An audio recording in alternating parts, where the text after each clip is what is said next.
Então, estou avisando a todos que eu estou fazendo a gravação do evento. Então, quem eventualmente abrir a câmera já está aí com a, a autorização tácita sobre o.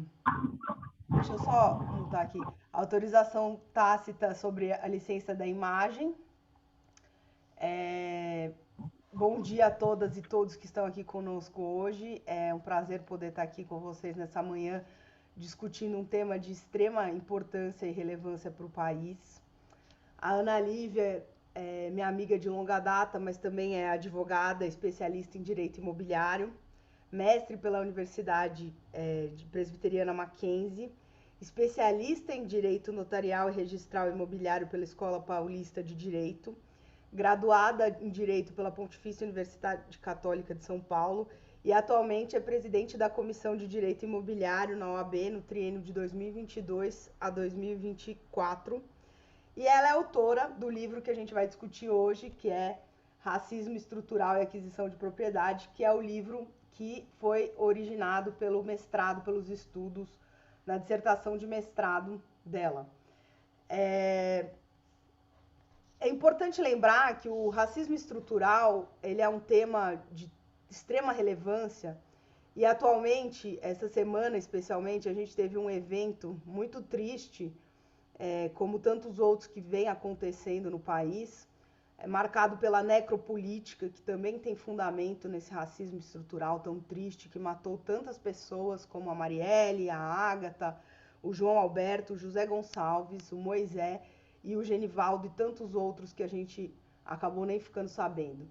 Então, o racismo ele precisa ser combatido, não basta ser só não ser racista, temos que ser antirracista e temos que falar sobre o tema, conhecer sobre o tema. Muito embora hoje nosso foco maior vai ser relacionado com a aquisição da propriedade, que ainda é uma das fontes de maior desigualdade racial, é a propriedade. Propriedade que no Brasil é tratada como um direito praticamente absoluto e intocável, a ponto de termos pouquíssimas exceções, na verdade, duas exceções para expropriação, no caso de cultivos de psicotrópicos ou terras que forem encontradas com trabalhos escravos. Todas as outras hipóteses não são suficientes para a perda da propriedade. E também a propriedade é tão intocável que nem mesmo a tributação consegue atingi-la, né? Então, hoje no sistema tributário atual, tudo que se recolhe, 46% é relacionado ao consumo e apenas 4% do que se recolhe de tributo no país é proveniente da propriedade. Isso já evidencia o quão desigual e o quão inadequado estamos para efeitos de diminuição efetiva de desigualdade e também de desigualdade racial. Aqui hoje o foco vai ser principalmente na questão de como essa desigualdade racial impacta, principalmente na forma com que a população negra acaba sendo levada a morar nas periferias das cidades, fazendo com que essas pessoas tenham um longo trajeto todos os seus dias no transporte público, sejam privadas muitas vezes de ter serviços públicos de qualidade, né, como saneamento básico. Muitas vezes a gente sabe que 50% da população do Brasil não tem acesso ao saneamento básico. E também como isso vai afetar diretamente na forma com que essas pessoas se relacionam com o lazer, com a cidade, de um modo geral. O livro da Ana Lívia já nasce grande, já nasce como um clássico e um livro que eu considero obrigatório para todos os estudantes de direito. E temos o prazer hoje de estar aqui com ela e poder ouvir dela tudo que ela pesquisou e todo o conhecimento que ela tem sobre o assunto. Ana Lívia, muito obrigada por estar aqui com a gente hoje. Sem mais delongas, eu te passo a palavra para começar a sua exposição. Obrigada. Bom, eu que agradeço. Primeiramente, eu agradeço a oportunidade, o convite, né? Então, eu agradeço a Luísa, a professora Luísa, e agradeço ao IDP também. Fico muito feliz, muito honrada de estar aqui, debatendo esse assunto que, de fato, é essencial, é importante. Então, ainda que nós façamos essa discussão mais centrada na perspectiva da propriedade.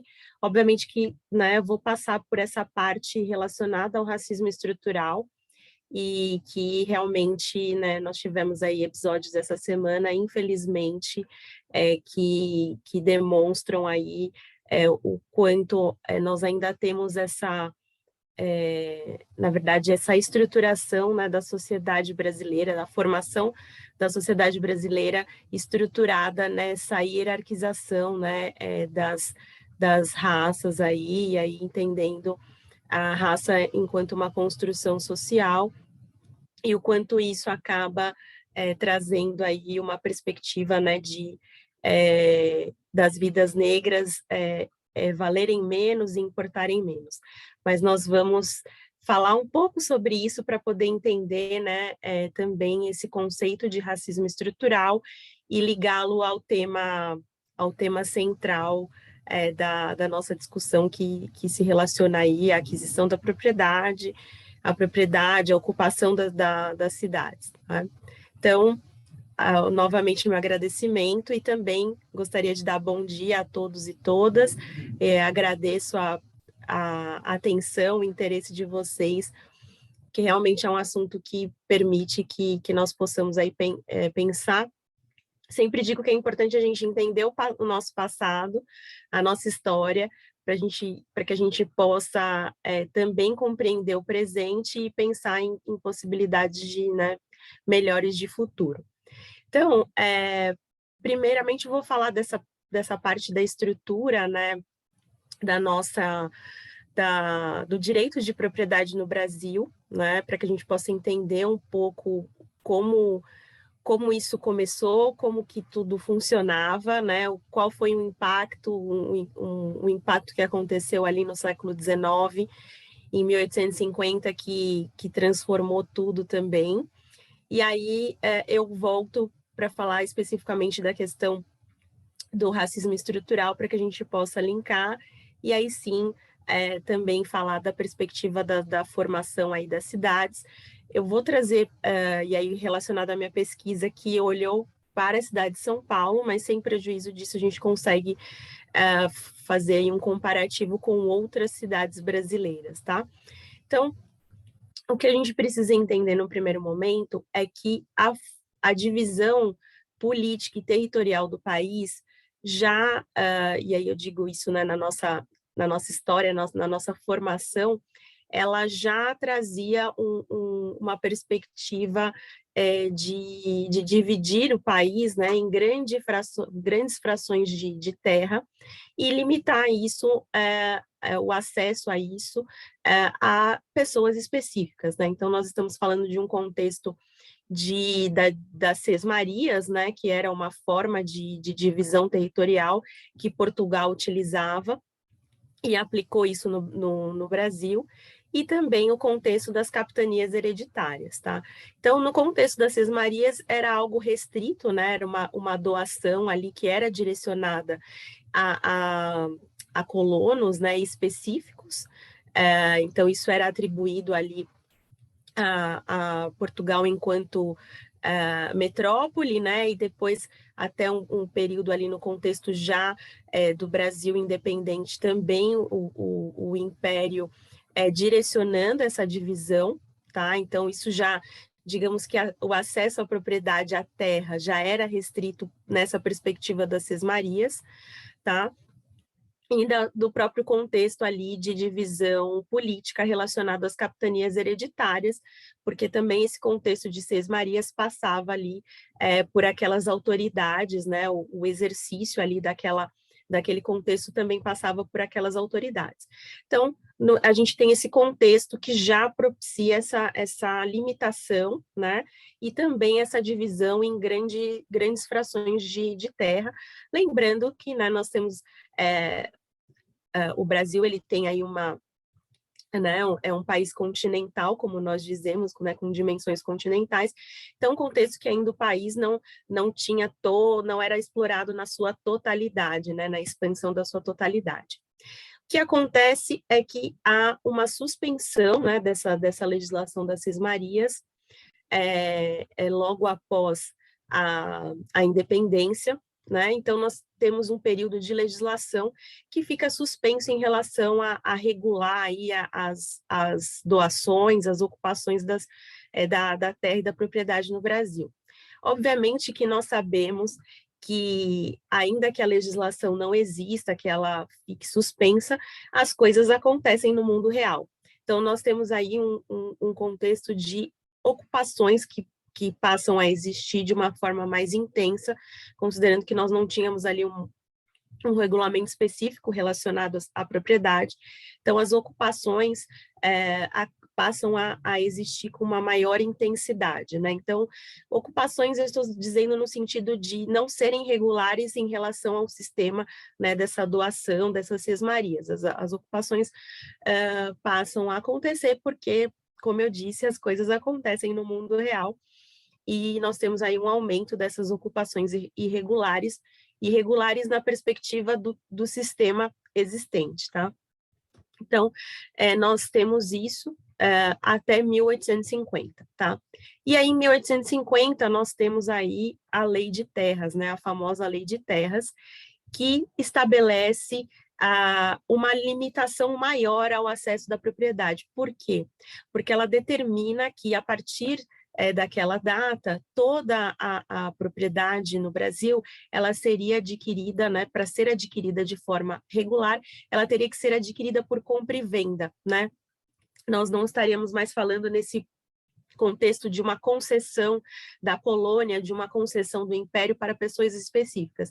Nós estamos falando de um contexto de mercantilização da propriedade que até então não existia no Brasil, né? Então, em 1850 a gente tem um marco aí, né, o surgimento da propriedade privada imobiliária no Brasil, tá? Então, nessa perspectiva da legislação, a Lei de Terras é um marco. E aí, antes de prosseguir, o que eu preciso indicar aqui? Isso, obviamente, limitou o acesso à propriedade a partir do momento que apenas poderia ser adquirido, limitou mais, né? Apenas poderia ser adquirido por compra e venda, por aquisição, e também você acaba trazendo aí um contexto de uma irregularidade em relação às outras espécies de ocupação que existiam, né? Então, você também traz esse caráter de irregularidade para as outras ocupações que já ocorriam ali e que não envolviam essa compra e venda, tá? E aí eu parto para a perspectiva relacionada ao nosso, na época, né, ao nosso sistema ali de mão de obra, né, de exploração e escravização de pessoas negras que tem relação com essa lei de terras, e eu vou indicar por que tem relação com isso, né? Nós temos aí o registro que o Brasil escravizava, né, pessoas negras, e aí no contexto de pessoas africanas e seus descendentes, né, e fez isso praticamente por quase 4 séculos, e nesse contexto, principalmente do século XIX, nós temos um movimento de pressão, né, relacionado a abolir esse sistema de exploração, de escravização, né? Nós temos pressões externas em relação a isso, e nós temos um contexto nacional que começa a identificar que em algum momento isso vai ter que acabar, né? E principalmente uma pressão internacional, né, relacionada ao tráfico, né, ao tráfico de pessoas negras escravizadas. E esse tráfico negreiro, ele era muito rentável, né? E nós estamos falando, pensando, e aí também já dou umas pinceladas relacionadas à perspectiva do racismo estrutural, nós estamos falando de uma ideia de mercadoria, tá? E aí, nesse contexto que nós temos de desumanização das pessoas negras, a partir do momento que elas são escravizadas e são identificadas enquanto mercadorias, tá? E aí, nesse contexto, a própria legislação civil da época classificava, né, as pessoas escravizadas como semoventes, né, como ali atreladas até praticamente a bens móveis. Então, tinha esse contexto de mercantilização, né? Então, o tráfico, né, dessa mercadoria, ele era muito rentável, e havia uma pressão para que esse tráfico negreiro, né, relacionado aí a trazer mais pessoas negras escravizadas do continente africano, que isso cessasse, tá? Então, havia interceptação de navios, legislações que foram estabelecidas, bloqueios em relação a isso. E aí vocês muito provavelmente conhecem, né, a legislação de 1831, que foi a legislação que ficou conhecida como a Lei para Inglês Ver, que foi uma legislação que foi constituída aqui no Brasil, tentando dar uma resposta para essa pressão internacional que havia, e que, na verdade, foi uma legislação que não foi respeitada, né? Como nós dizemos hoje em dia, né, de algumas legislações brasileiras, a lei não pegou. E realmente ela não pegou, porque ela nem foi conduzida, porque ainda que tivesse a proibição, né, do tráfico, né, da vinda enfim, do sequestro enfim, desse tráfico de pessoas escravizadas, né, pessoas africanas escravizadas, que isso fosse proibido, na prática isso continuou ocorrendo, tá? E aí isso tem um desfecho diferente em 1845, e aí em 1850 é o fim do tráfico negreiro, tá? E por que eu estou falando sobre tudo isso? A legislação de terras de 1850, ela tem a influência desse contexto da necessidade de finalização do tráfico negreiro, tá? Então, se identifica ali esse movimento de que, considerando que haverá ali uma perda desse capital que vem desse tráfico negreiro, né? O movimento que é feito é trazer esse capital, esse valor, e atrelar esse valor à propriedade, e atrelar esse valor à terra. Então, eu faço uma transferência dos valores a partir do momento que eu tenho esse indicativo que o tráfico negreiro vai acabar, e também o indicativo de que a escravização, de que a escravidão vai acabar. Então, enquanto pensando na perspectiva de que se tratava de mercadoria, que se tratava ali de bens que eram possuídos por aquelas pessoas, né, que eram proprietárias dessas pessoas escravizadas, era uma forma de possibilitar uma menor perda aí nesse contexto patrimonial. Então, há essa transferência que ela é realizada propositalmente nesse contexto de 1850, tá? E uma outra trava que existe na lei de 1850 também está relacionado a essa substituição de mão de obra, porque o que se pensou na época?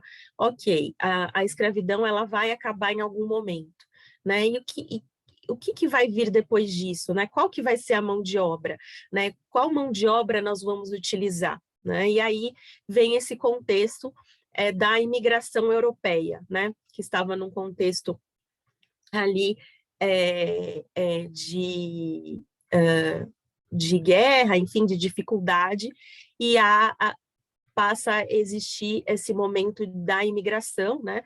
Principalmente italiana, mas não só. Então, a legislação ela também ela pensa nessa substituição também na perspectiva de não dar a possibilidade desses colonos, né, desses imigrantes também acessarem a terra de uma forma facilitada. Então, a lei de 1850 ela demonstra muito essa ideia, né, esse objetivo de restringir o acesso à propriedade, né, em relação a esses colonos, e restringir para os grandes proprietários, né, os fazendeiros, e especificamente no século XIX, nós estamos falando num contexto de exploração do café, né, principalmente na região sudeste, né, a gente já tem um declínio aí do açúcar nesse momento, mas já pensando nessa estrutura desses grandes proprietários, desses grandes fazendeiros. Então, aquela informação que eu trouxe também da divisão territorial e política de grandes frações de terra, além disso, a própria exploração das atividades econômicas que o Brasil fazia naquela época, relacionada à cana-de-açúcar, relacionada ao próprio café, também impactaram nesse contexto que nós temos, né, dos latifúndios, dessas grandes frações de terra, porque e isso acabou sendo mais restringido ainda, né, e aí que a gente fala que até hoje, né, o Brasil tem uma estrutura, né, fundiária que nós falamos, que é muito concentrada. Então, o começo de tudo isso vem desse contexto da divisão política, territorial, depois da própria exploração da atividade econômica, e também desse contexto de restrição do acesso à propriedade. Tá? Então, esse é o cenário que nós temos formado, né, e aí principalmente no século XIX, e nesse contexto, a população negra da época, obviamente, em 1850, no contexto das pessoas, né, que em sua maioria ainda eram escravizadas, aí não estou falando dos libertos ali, obviamente não eram considerados pessoas, eram, como eu disse ali, num contexto, né, de mercadoria, de mercantilização, e obviamente que não eram sujeitos de direitos, né, e não sendo sujeitos de direitos, obviamente que não teriam acesso aí a direitos subjetivos, então não teriam acesso ao direito de propriedade, tá? Então, esse é um contexto que nós temos aí no século XIX. E aí, só fazendo uma pontuação, como eu falei, do tráfico negreiro, com a proibição do tráfico internacional, nós temos um estímulo ao tráfico interno, né? Então, nós temos aí, nesse contexto, por exemplo, pessoas negras escravizadas vindo do Nordeste para suprir a necessidade de mão de obra existente no Sudeste relacionada à produção de café. Então, a partir de 1850, você tem esse movimento do tráfico interno, tá? E a imigração também, que começa a acontecer em relação aos imigrantes europeus, não só, mas principalmente, também nesse contexto de pensar nessa substituição da mão de obra que seria utilizada no país. Tá? E aí, partindo já para a proximidade de 1888, que a gente está falando da abolição, nós tivemos várias discussões aí relacionadas aí, principalmente aos abolicionistas, e aí destaco André Rebouças, que pensou num projeto, numa possibilidade aí relacionada às medidas complementares à abolição, né? O que seriam essas medidas complementares?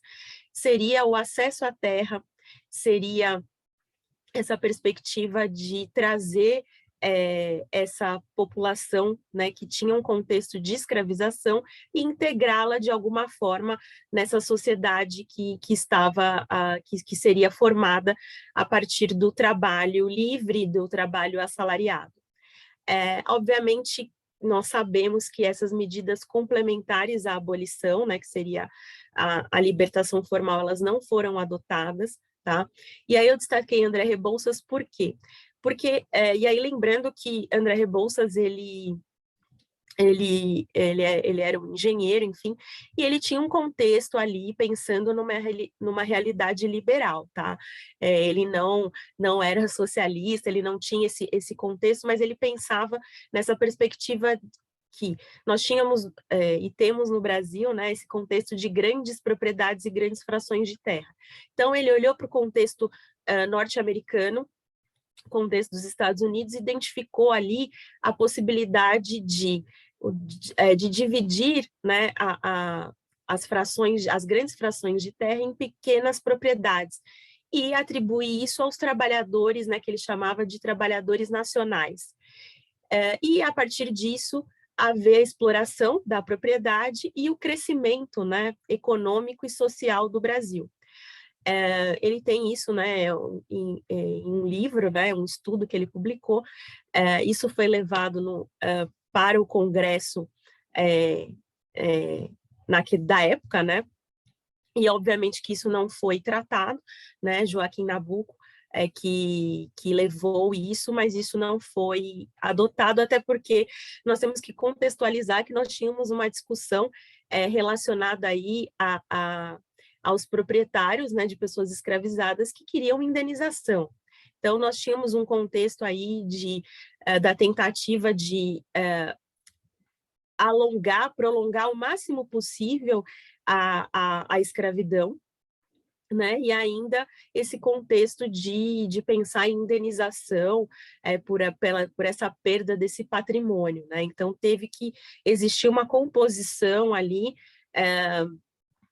para evitar esses conflitos, e obviamente que não houve aí a adoção dessas medidas complementares. Então, o que nós observamos nesse contexto da abolição? Além da ausência dessas medidas complementares, nós não tivemos uma integração socioeconômica da população negra, e nós não tivemos uma integração racial relacionada à população negra, tá? E aí, falando da integração socioeconômica, estou querendo dizer nessa perspectiva de trazer essas pessoas para oportunizar aí o trabalho livre e o trabalho assalariado, né? E aí, pensando que em várias regiões do país, e principalmente na região sudeste, nós tínhamos aí o contexto da imigração de uma forma muito forte, né? Então, nós também tínhamos esse contexto aí dessa substituição da mão de obra que já vinha ocorrendo antes da abolição, tá? Ainda que, obviamente, houve um convívio aí entre imigrantes e pessoas escravizadas e depois pessoas negras libertas, mas havia essa intenção, né, essa escolha política que foi feita principalmente no Sudeste de privilegiar, digamos assim, né, essa mão de obra europeia, né? E nós temos como eu disse, essa falta de integração socioeconômica. Então, nós temos o contexto aí de pessoas negras que já vinham fazendo isso, mas isso se intensifica, né? De procurar atividades ali relacionadas a que nós podemos dizer hoje de informalidade, né? Então, nós temos aí as quituteiras, nós já tínhamos os escravos de ganho que também passam a fazer essas outras atividades, mas sempre relacionadas aí a essa posição no mercado de trabalho, né, de posições inferiorizadas ou subalternas, como queiram chamar. E, obviamente, o contexto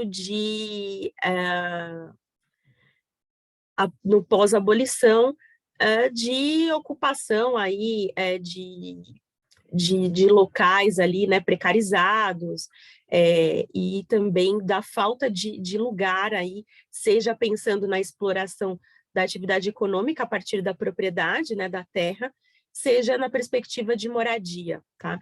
E aí, no pós-abolição, e já caminhando aí também num contexto aí da República, né, já passando para o início do século XX, você começa a ter um movimento também nas cidades, e aí eu pego o exemplo da cidade de São Paulo, no qual você tinha um contexto da população negra ocupando o centro da cidade, a própria arquitetura, né,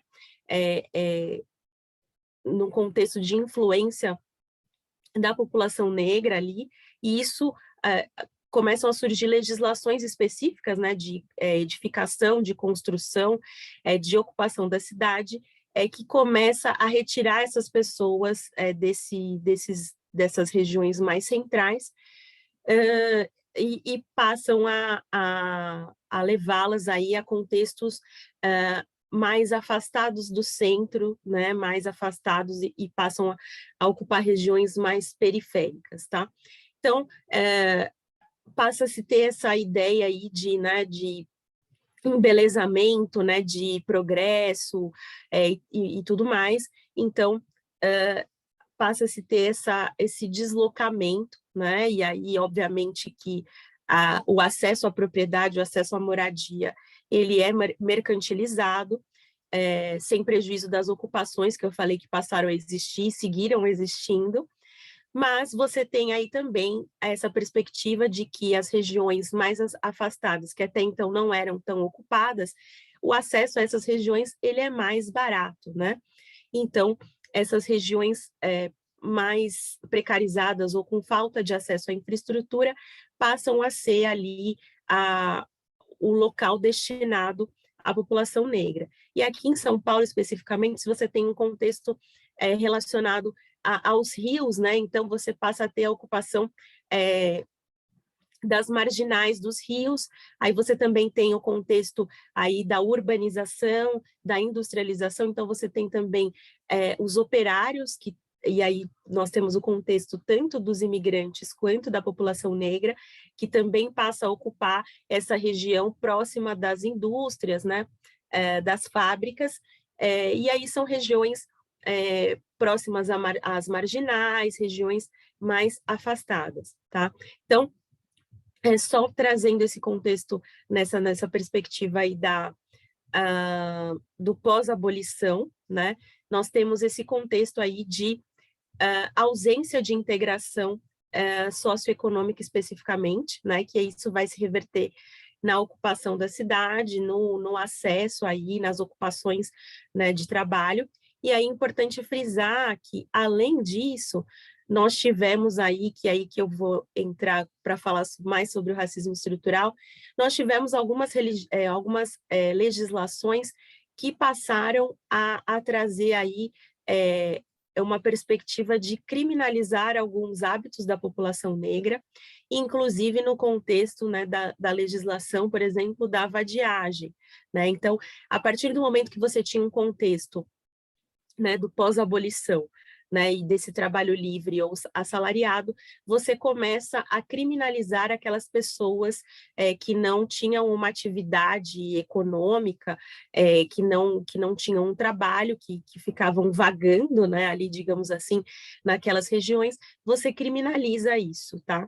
E aí, vindo de um contexto de pessoas escravizadas, né, de pessoas que tinham uma jornada de trabalho, né, não tinham parada, né, não tinham ali, além de não ter remuneração, um trabalho ali, além dos castigos físicos, né, da desumanização em si, você não tinha ali um período de descanso, um período para outros tipos de produção, e obviamente que isso também trouxe às pessoas negras libertas um contexto de se livrar daquela realidade, daquele trabalho forçado, tá? E aí você vem naquele contexto, né, do Estado querendo que essas pessoas fossem ali, tivessem alguma atividade criminalizando, digamos assim, né, entre aspas, o ócio ou um contexto ali de não atividade dessas pessoas que, obviamente, já estavam num contexto de marginalização no mercado de trabalho por conta desse contexto da própria escravização e da falta de oportunidades no pós-abolição. Então, é preciso ressaltar também esse contexto da legislação impactando também e contribuindo para que a população negra tivesse mais dificuldades, tá? Então, além da lei de vadiagem, nós temos também a perspectiva da criminalização das religiões de matriz africana, da própria atividade cultural, né, do samba, e da capoeira e tudo mais. Além disso, uma proibição indireta também estava relacionada à atividade política, né? Então, quando nós temos a República, você tinha uma restrição, né, do voto, e aí nem estou falando do voto feminino, que já é um outro contexto, mas falando da perspectiva de ter a vedação, né, dos analfabetos não poderem votar, e naquele contexto nós sabíamos que a população negra, também por travas relacionadas à escravidão, não teve acesso à educação, então também era impactada no seu direito político, tá? E essa trava, ela permaneceu até 1988, né? Então, em relação aos analfabetos. Então, é um contexto também que acabou restringindo a população negra nessa perspectiva. Voltando para a questão do racismo estrutural, que vai me ajudar a explicar o racismo estrutural para a gente voltar já para a ocupação da cidade. Quando eu falo de ausência de integração racial da população negra no pós-abolição, eu estou querendo dizer o seguinte: principalmente no século XIX, nós temos aí um contexto de algo que nós chamamos das teorias raciais, ou do racismo científico, como pode ser chamado, em que nós temos um contexto mundial, tá? E isso chega no Brasil, de entender aquilo que eu falei no começo, né? Que existia uma hierarquia entre as raças, né? E aquele contexto de entender, né? Que aí obviamente, a gente já superou isso há muito tempo, mas de estudos que entendiam que havia aí uma diferença biológica em relação aos diferentes povos, né, as diferentes raças e etnias, e que isso tinha ali uma perspectiva de desenvolvimento intelectual e tudo mais. Então, obviamente, existia essa ideia, né, de uma hierarquia, ou seja, aquelas pessoas que tinham um contexto europeu, que tinham uma origem europeia, elas seriam hierarquicamente superiores em relação às pessoas que tinham uma origem africana, né, descendência africana e descendência indígena também. Então, essa era a ideia dessas teorias raciais que estudavam isso e que identificavam isso, que procuravam entender as diferenças entre as raças, né? Então, obviamente que, como eu disse, a gente ainda não tinha essa perspectiva de entender que biologicamente nós temos aí, né? Existe só um contexto, né, relacionado à raça humana, e aí, obviamente, nos contextos aí genéticos e de características, né, e de fenótipos, nós temos as diferenças, mas nós estávamos num contexto que isso não era uma realidade ainda. Então, existia essa crença, né, e o desenvolvimento dessas teorias, né? Então, aí a gente está falando nesse contexto de eugenia e também de argumentos para justificar a colonização, justificar ali a escravização, né, indicando, trazendo essa desumanização ou essa inferiorização, né, dessa perspectiva dos africanos e seus descendentes e também dos indígenas, tá? Então, antes dessa ideia de inferiorizar a cultura, né, que nós passamos por isso também, né, de entender que quando a gente fala em civilização, ou trazer, né, a gente pensa num contexto europeu, e o que não se encaixa nisso não é civilização, não é desenvolvido, mas antes disso nós tivemos essa perspectiva das teorias raciais, tá? Então, isso funda a formação da nossa sociedade, isso estrutura a formação da nossa sociedade, e obviamente que com o fim da escravização, da escravidão, você tem essa ideia, esse contexto ainda de entender que há uma inferiorização. E aí você vai ter no Brasil esse contexto dessas teorias raciais sendo desenvolvidas nas faculdades de medicina, nas faculdades de direito e nos museus etnográficos, que seriam museus que tratavam ali dessa perspectiva de entender a parte ali da biologia e tudo mais. Então, e aí vocês vão lembrar, ou se não passaram por isso ainda, dentro do contexto do direito penal, do Lombroso, né, que vai falar do perfil do criminoso. Então, você tem essas teorias de, a partir do fenótipo, da estrutura da pessoa, né, da sua origem da sua origem de etnia e raça, você identificar e atribuir determinados comportamentos, né? E aí que também vem a origem dessa ideia, né, de que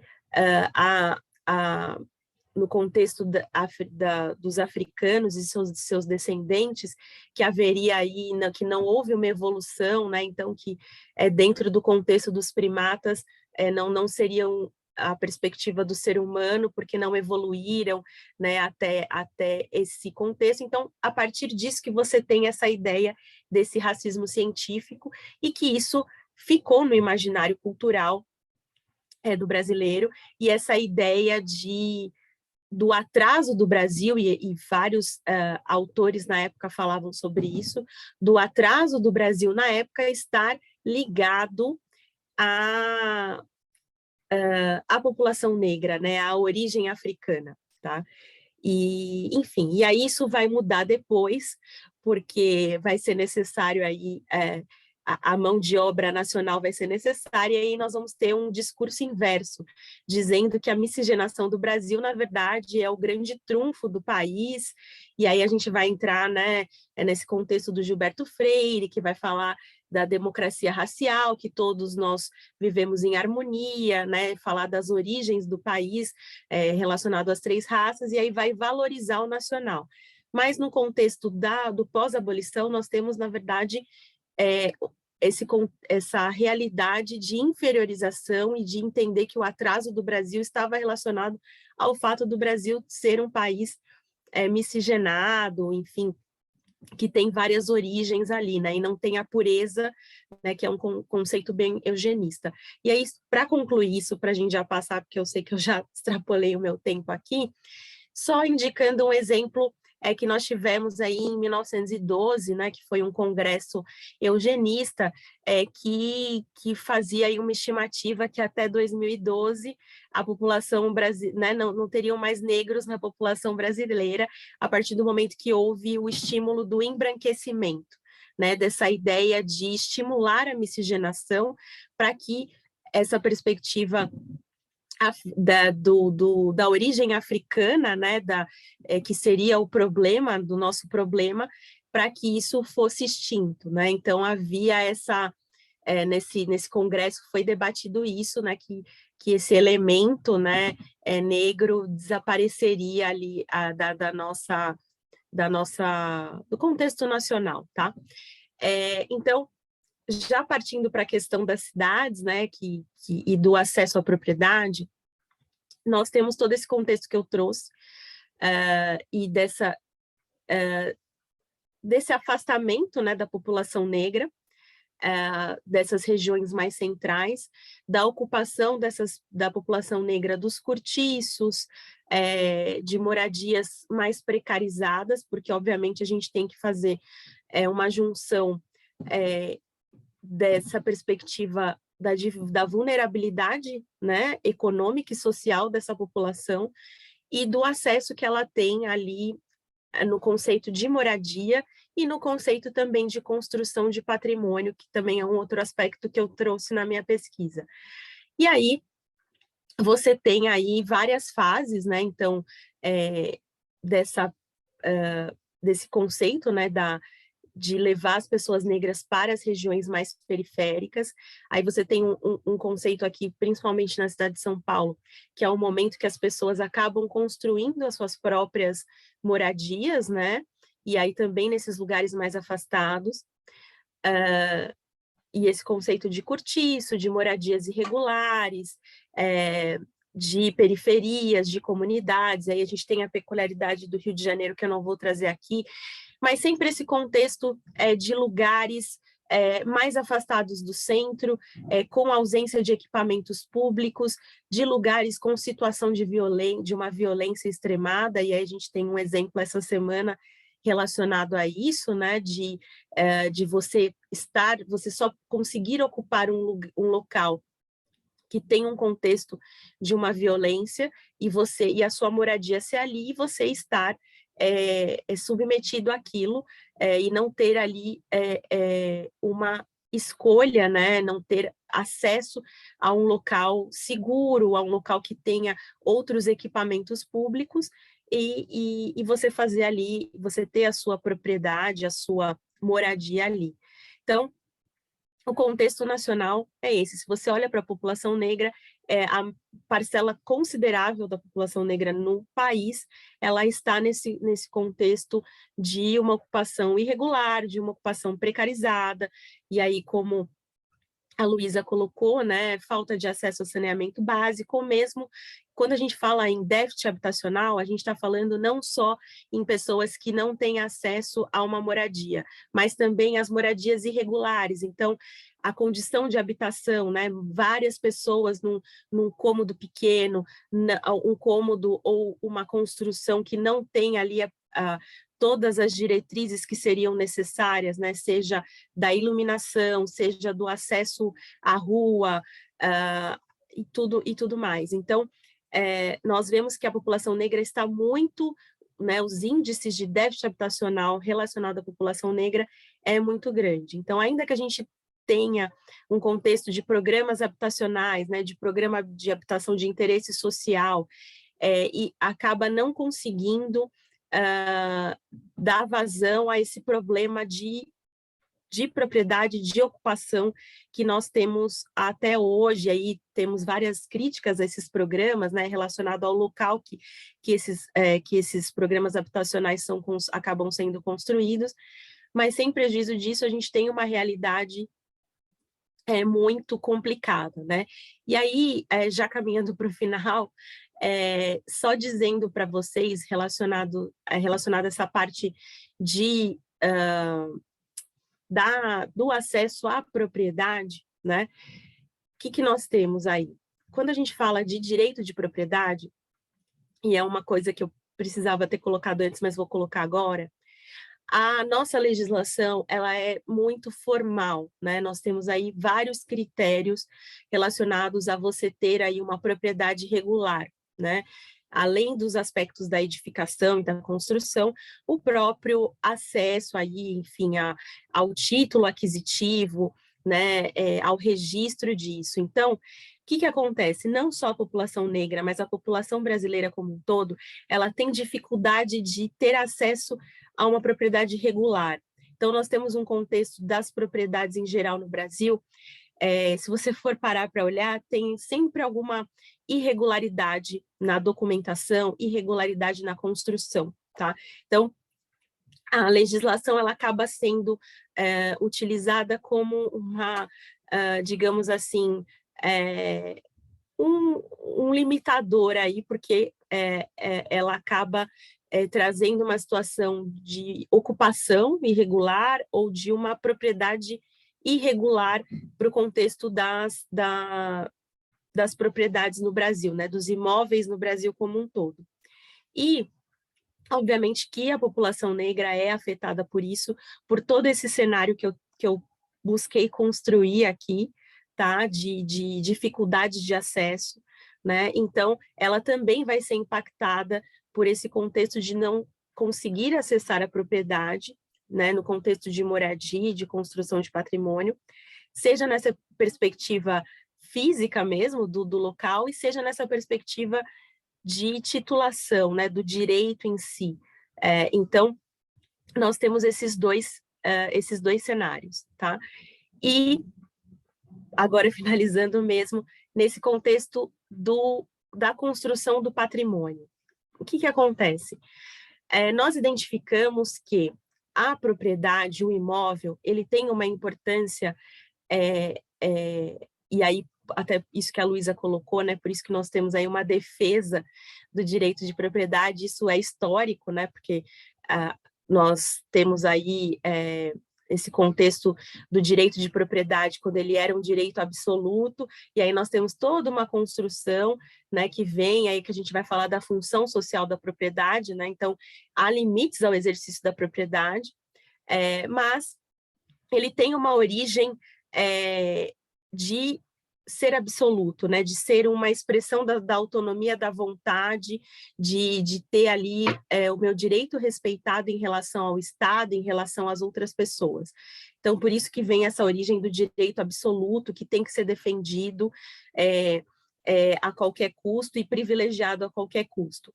Então, nós temos esse contexto, né? Mas o direito de propriedade, ele é o que eu consigo visualizar dele, ele é um acesso a outros direitos, né? Então, a partir do momento que você tem acesso à moradia, à habitação, né? Entendendo direitos de propriedade como moradia e habitação, mas também como uma possibilidade ali de construção de um patrimônio, construção de uma vida digna, começa com o direito à moradia e habitação. Então, partindo disso, a partir do momento que você não tem acesso a esse direito de habitação, moradia, você tem um impacto ao acesso às oportunidades, né, que você tem. Então, isso também vai impactar no seu desenvolvimento social, econômico, e isso também vai impactar na construção do seu patrimônio e das próximas gerações, tá?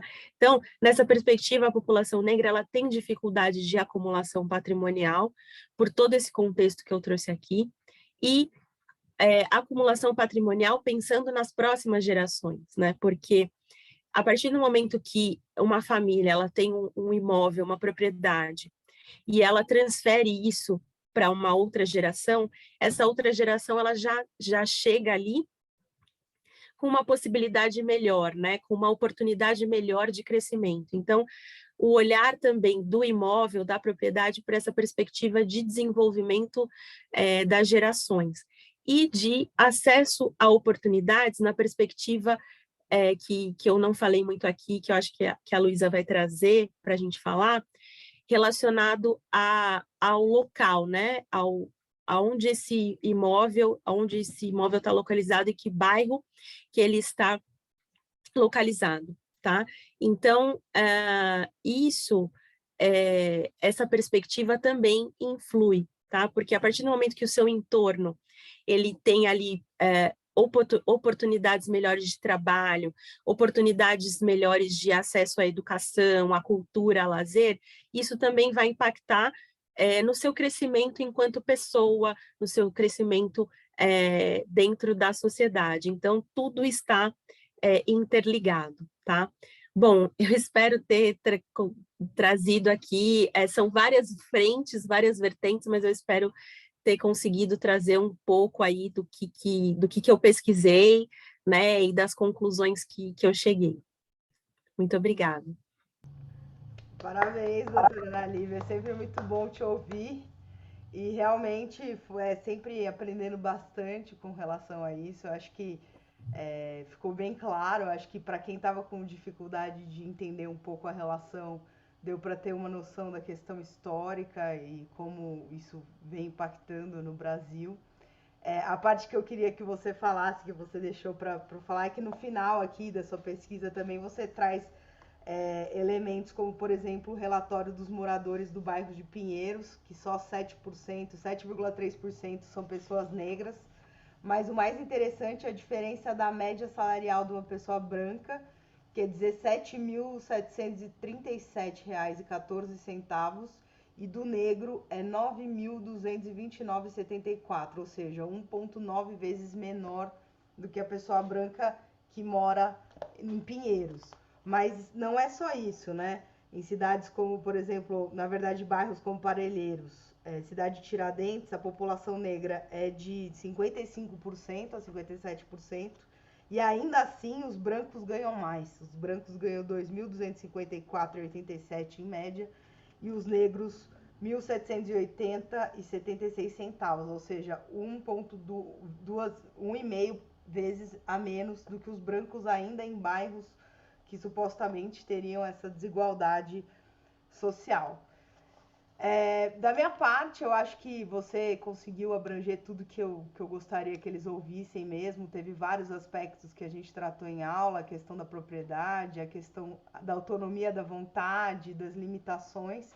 Acho que todos estão muito satisfeitos e ansiosos para ouvir também e fazer questionamentos. O César já está aí na fila.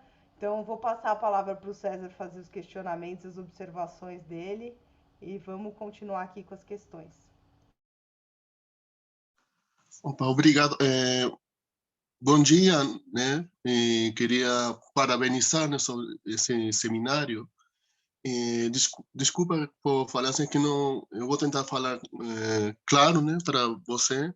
Gostei muito dessa apresentação, né?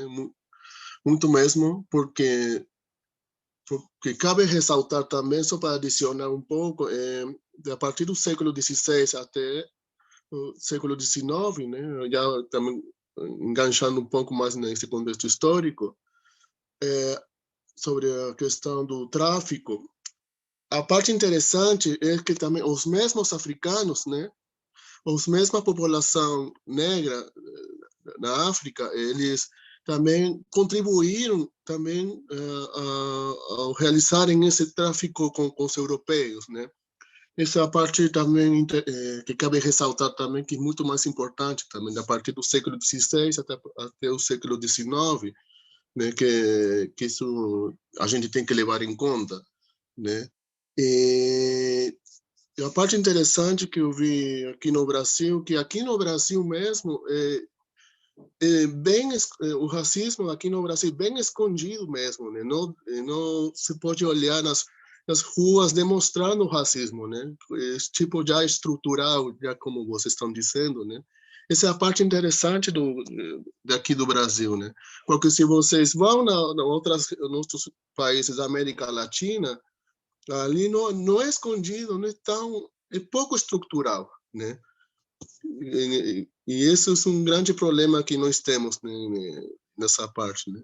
Porque tudo se origina também, dentro da questão social, tudo se origina na parte da família, né? Normalmente, no centro núcleo familiar, não sei se vocês concordam comigo, dentro dos núcleos familiares, eles criam esses tipos de pensamentos raciais, né? Às vezes, a família é que molda também esse pensamento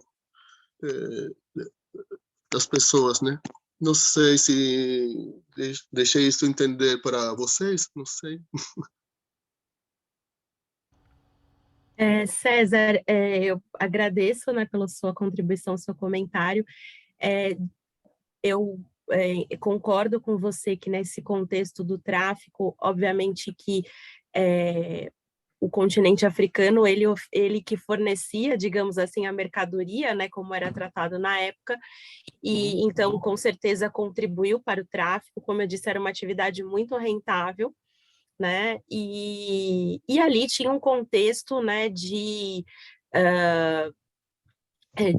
para a venda, né, dessas pessoas, ali tinha um contexto de conflitos internos, né, de guerras internas entre eles, e havia ali, né, os perdedores eram vendidos, eram escravizados, e acabavam vindo para cá. Então, obviamente que há esse contexto, né, de pessoas africanas ali que contribuíram para esse tráfico, né? Mas entendo que por motivos diferentes, né?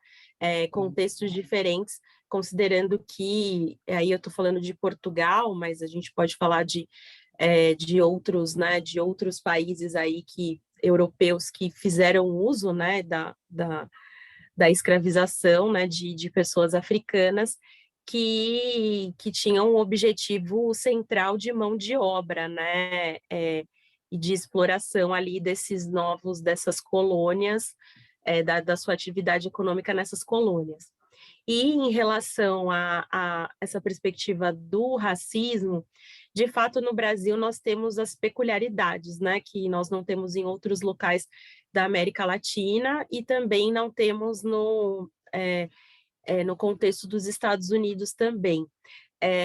O que aconteceu aqui muito tem relação com isso que eu coloquei relacionado à valorização da miscigenação e a ideia de que há uma harmonia aqui, né? Isso foi muito vendido por muito tempo, de uma harmonia, que todo mundo aqui se entende, que há uma cordialidade e que está tudo bem, né? E, na verdade, nunca esteve tudo bem, sempre existiu problemas raciais, né?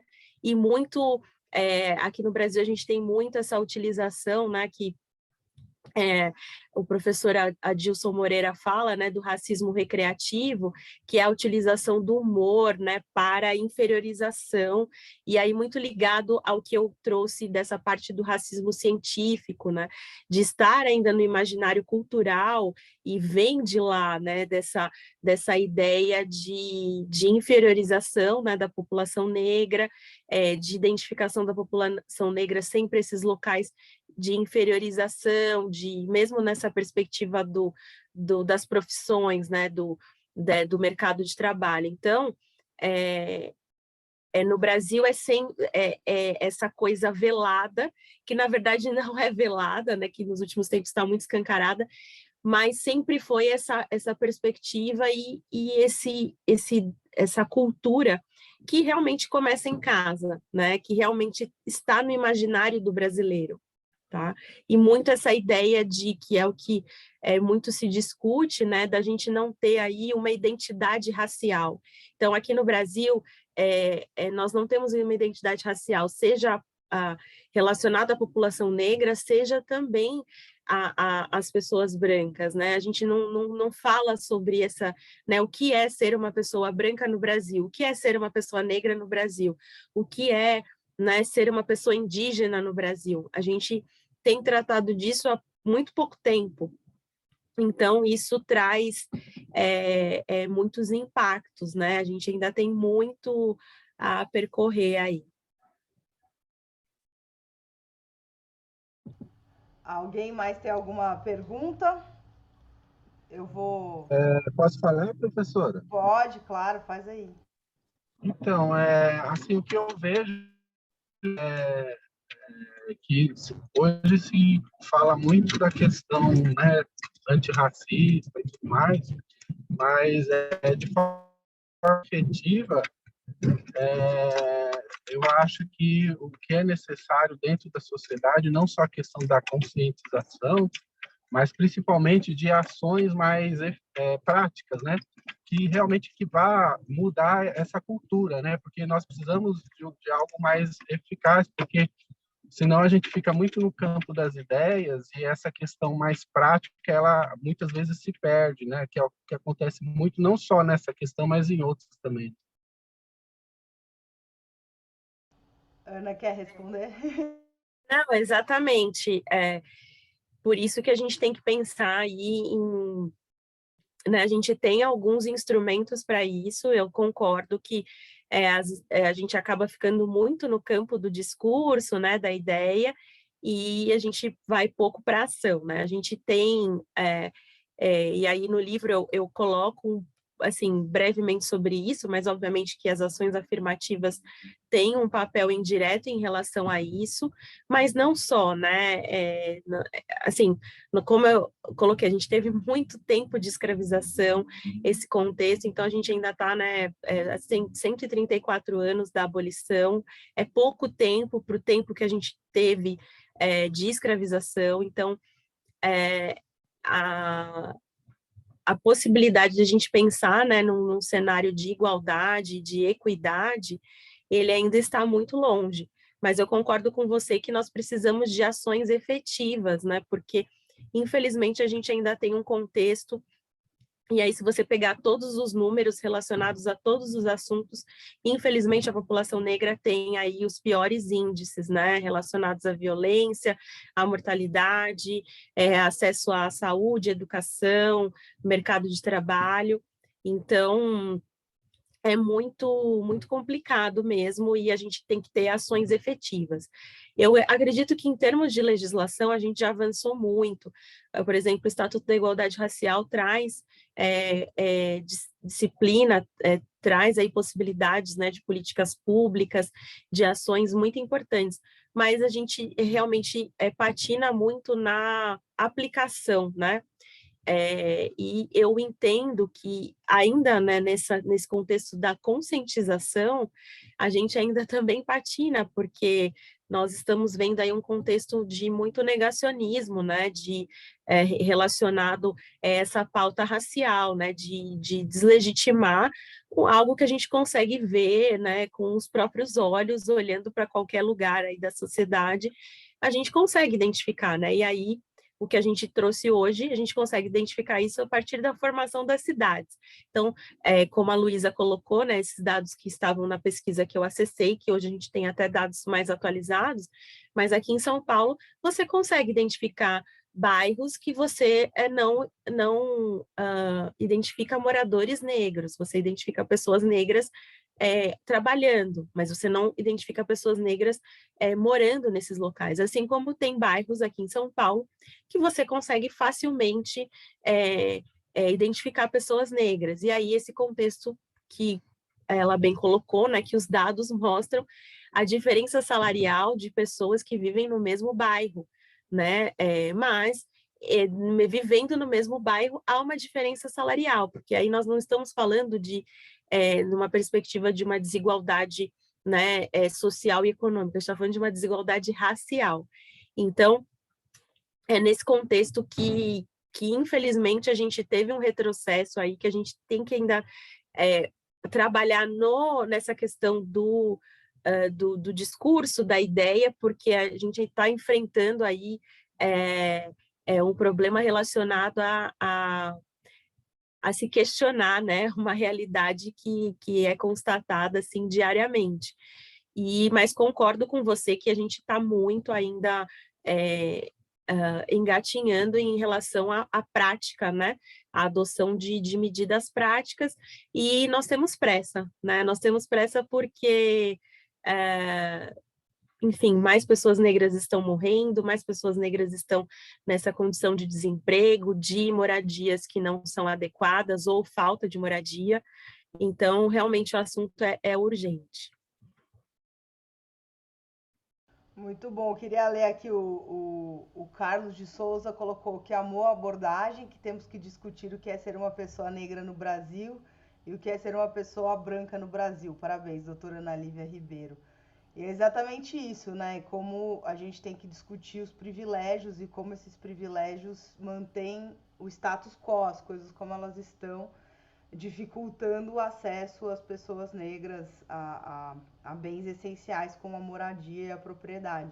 Porque, na verdade, a questão toda não é só um problema financeiro, né? A gente tem 4 tipos de capitais, né? Que são os capitais social, econômico, simbólico e cultural, e que para que as coisas realmente tenham esse aumento de status, você precisa coordenar todos eles, que é exatamente como você terminou dizendo que, de fato, é isso. Onde você mora condiciona o ciclo de convivência, as pessoas que vão estar com quem você estuda, né? Se é um networking desde pequeno, quais são as oportunidades culturais que você vai ter, isso vai te trazendo uma visão de mundo ampliada, que muitas vezes as pessoas negras que estão na periferia têm muita dificuldade de acesso.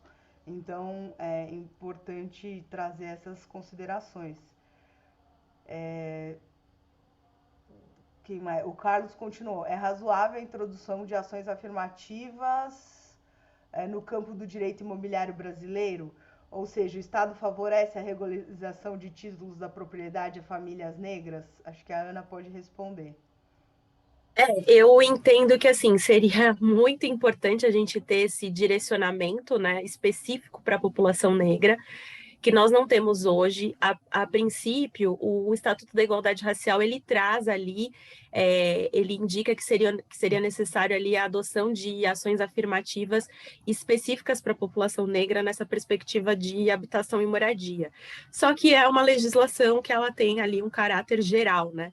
Teríamos que ter regulações específicas direcionadas para isso, tá? Hoje nós não temos. O que nós temos são os programas habitacionais, né, de interesse social, mesmo, né, o antigo Minha Casa Minha Vida, que agora é a Casa Verde e Amarela, que tem ali o direcionamento, né, algumas faixas que são direcionadas para pessoas, né, em situação de vulnerabilidade socioeconômica ali dentro da renda e tudo mais, mas a gente não tem algo específico para a população negra, tá? E eu acho que seria muito importante que isso existisse, tá? E aí a gente sabe que a gente vai ter um confronto, um conflito, como a gente já teve e ainda, infelizmente, tem em relação às cotas raciais, né, nas universidades, mesmo também nos cargos, né, públicos, que houve, enfim, discussão de constitucionalidade, discussão sobre a implementação disso. Então, quem é negro, quem não é, como fazer isso. Aí você tem a burla, a fraude, né, as ações afirmativas, mas eu entendo que isso não pode ser um impeditivo de realização da ação afirmativa e da política pública. Mas eu concordo que seria importantíssimo que nós tivéssemos aí dentro do contexto aí de todas as esferas, né, uma perspectiva de pensar em programas, ações afirmativas habitacionais, né, direcionadas. O que a gente tem hoje acaba beneficiando, mas de uma forma muito indireta, né, não de uma forma direta. Muito bom. A Cristiane respondeu: parabéns, professora Ana, abordagem impecável sobre o tema tão sensível. Parabéns, professora Luísa, por sempre nos proporcionar temas e debates preciosos e necessários. Gente, quem mais vocês têm? Obrigada aí pela consideração, Cris. Alguém mais tem alguma dúvida, quer falar alguma coisa, quer comentar?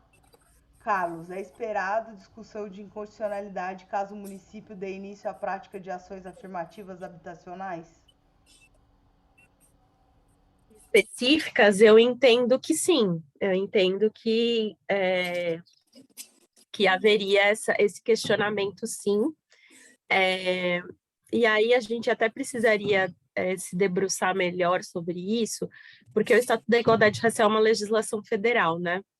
E aí eu entendo que talvez precisaria de uma regulamentação desse assunto específico em nível federal, que possibilitasse aí uma atuação municipal, me parece, mas nada impede que o município também crie, né? Enfim, aí eu não sei se a Luísa pode me ajudar nesse sentido, mas acho que nada impede, porque no contexto, por exemplo, aqui do município de São Paulo, a gente teve, né, no contexto das ações afirmativas relacionadas aos cargos públicos, a gente teve uma legislação que foi realizada pela prefeitura, né? Então, sem prejuízo da legislação federal, né, que foi realizada ali na administração direta e indireta, nós tivemos no contexto aqui da prefeitura e, obviamente, em outros municípios também adotaram, mas eu entendo que teria uma discussão jurídica, sim. O que eu costumo falar, né, Ana, é que tem muitos prédios que estão abandonados, muitas vezes mal utilizados, subutilizados e até em penhora, em execuções muitas vezes fiscais federais. E eu, por ser tributarista, eu sempre disse que a gente precisaria fazer um sistema de dação em pagamento de bem imóvel, ou seja, ao invés da pessoa pagar a dívida, esse imóvel ser leiloado num processo por metade do valor ou não ser arrematado, me parece que o poder público, os entes federais, no caso, poderiam pegar esse imóvel para quitar essas dívidas, limpar o imóvel do ponto de vista jurídico, trazendo o valor de mercado oficial, e se for o caso, fazer algum leilão público, mas não num leilão na Bacia das Almas por preço vil, mas sim um leilão de fato no valor de mercado, ou melhor ainda, né, a partir dessa transferência de propriedade, transformar esses conjuntos, reformar e transformar em habitações para pessoas de classe mais baixa e fazendo um projeto urbanístico diferente, me parece que seria mais efetivo. O problema é que, infelizmente, esse tipo de movimentação demanda muitos eixos, nem sempre as pessoas estão dispostas a discutir esse tipo de coisa e depende de muita articulação. Então, depende de muita pressão política, porque também a gente tem um mercado imobiliário extremamente agressivo, extremamente olhando só para o lucro e não pensando na cidade como uma... O problema do Brasil é que as cidades, de um modo geral, elas não são planejadas do ponto de vista de uma equação harmônica para trazer essas pessoas para perto. A gente pensa de formas para deixar essas pessoas cada vez mais longe, né? Quando a gente tem aquela situação em Higienópolis que teve a revolta do metrô, né? Tudo isso é formas de evitar e dificultar o acesso de pessoas no bairro, né? Não é à toa que se chama Higienópolis, que vem de higiene, a cidade da higiene, que surgiu exatamente da decorrência ali da Paulista, quando os senhores do café, que tinham ali os Matarazzo todos, tinham os grandes casarões, começaram a ter invasões de pessoas que moravam na rua e vieram aqui para Higienópolis fazendo a limpeza da cidade, tirando aquelas pessoas. Então a gente tem que sempre lembrar desse viés higienista, né, que se tem por aí. Mas deixa eu ler aqui. A Aline colocou reflexões muito essenciais. Parabéns a todas as pessoas envolvidas na organização. Parabéns e obrigado pelo trabalho, doutora Ana Lívia. Indispensável entender que, enquanto pessoas negras, somos atravessadas cotidianamente pelas facetas de um projeto racista que nos nega acesso ao direito à moradia e, consequentemente, à cidade. Júlia Franco, parabéns, doutora Ana, adorei a palestra, esse tema é extremamente importante e necessário.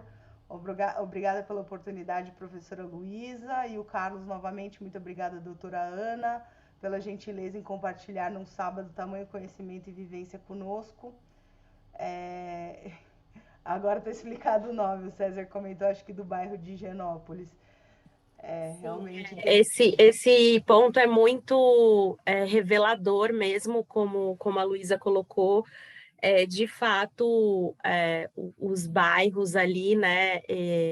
E aí os bairros que são considerados, digamos assim, é um bairro de alto padrão, né? E tudo mais, ele acaba restringindo mesmo os seus acessos, né? A outras pessoas, né? Então, e aí também esses bairros de alto padrão nas cidades, eles acabam tendo ali uma característica específica dos seus moradores, né? Como eu trouxe, em regra, não são pessoas negras. Então, isso, a cidade, ela revela mesmo, e como a Luísa colocou, ela revela as desigualdades, né, da nossa sociedade, ela reflete isso. Então, a ocupação da cidade reflete isso. De fato, as cidades brasileiras, elas não foram projetadas, e aí pensando no direito à cidade, elas não foram projetadas, né, enfim, para as mulheres, para as pessoas negras, né, para a comunidade LGBTQIA+, ela não foi projetada. Ela foi projetada ali por um contexto muito específico, tá? Então, a gente não entrou muito nisso, mas a gente tem problemas de mobilidade urbana, de acessos, né? Então, há muito a ser feito aí quando a gente pensa, né, em experiência de cidade, né? Que cidade que a gente quer, que a gente gostaria, tá? E aí até aproveito para deixar uma dica em relação a essa parte que a Luísa trouxe, né, que é uma parte da minha pesquisa relacionada a como o ambiente, né, o bairro que você mora, ele também impacta nas suas oportunidades.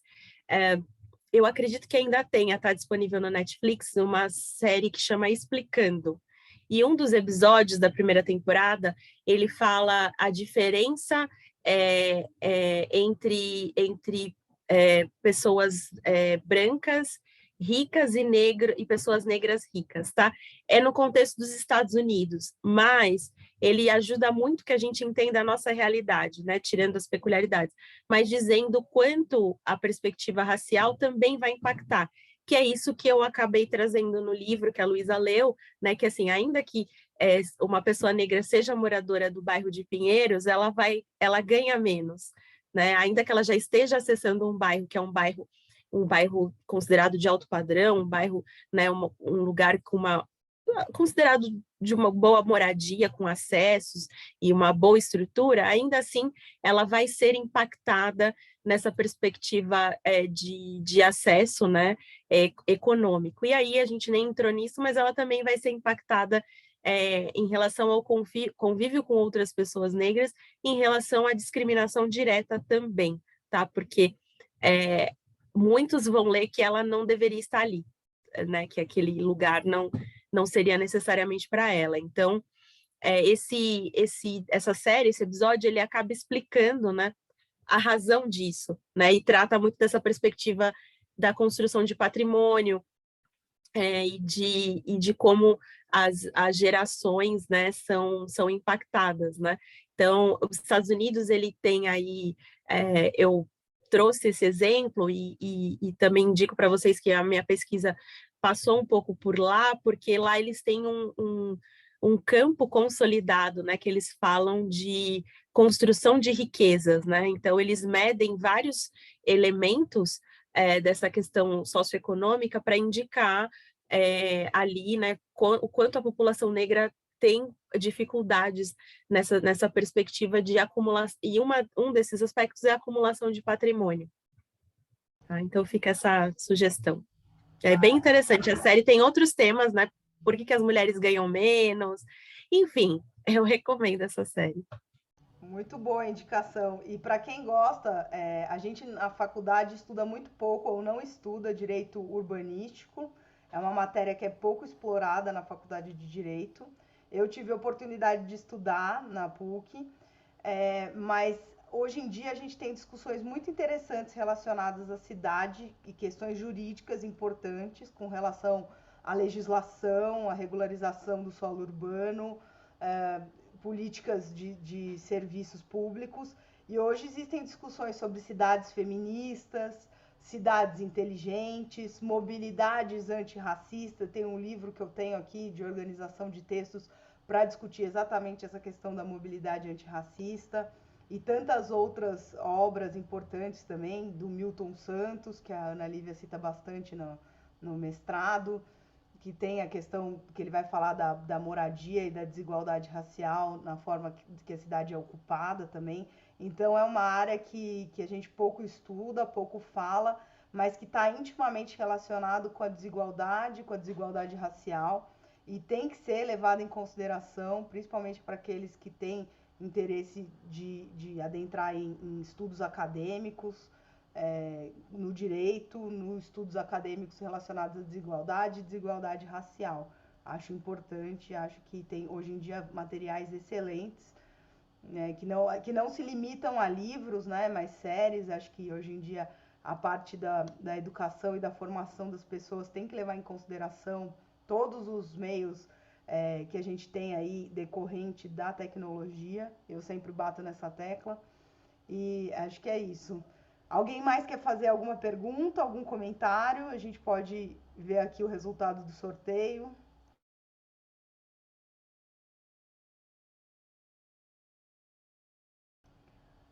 Bom, se ninguém tiver mais nada para perguntar, eu recebi aqui, já me mandaram o resultado do sorteio. O sorteio foi feito com as pessoas do IDP, só com o IDP, e o resultado foi Júlia Santos Franco, tá aqui na minha tela, não sei se vocês conseguem ver, tá?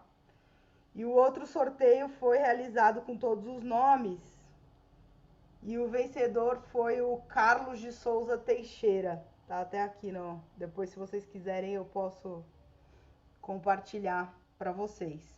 Então, temos esses dois ganhadores. O Carlos, eu acho que deve ter o e-mail dele, que eu não sei nem se o Carlos é de São Paulo ou não, mas a Júlia eu entrego na quarta-feira, que eu vou encontrar com ela na sala de aula. Já levo para ela o livro, vou pegar com a Ana Lívia, a Ana Lívia faz uma dedicatória. Bacana, Carlos, a gente pega o seu endereço e manda pelo correio, o seu, tá bom? E aí eu agradeço imensamente a presença de todos, espero que vocês tenham aproveitado e gostado do nosso evento. Sempre que possível eu vou trazer outros eventos pra gente, vou publicar nas redes sociais também. Quem quiser procurar, não estiver seguindo a Ana, pode seguir, me seguir. Estamos à disposição caso vocês queiram conversar mais sobre o assunto. Desejo a todos um excelente sábado e um ótimo começo de semana. Vou encerrar aqui a transmissão. Pode falar.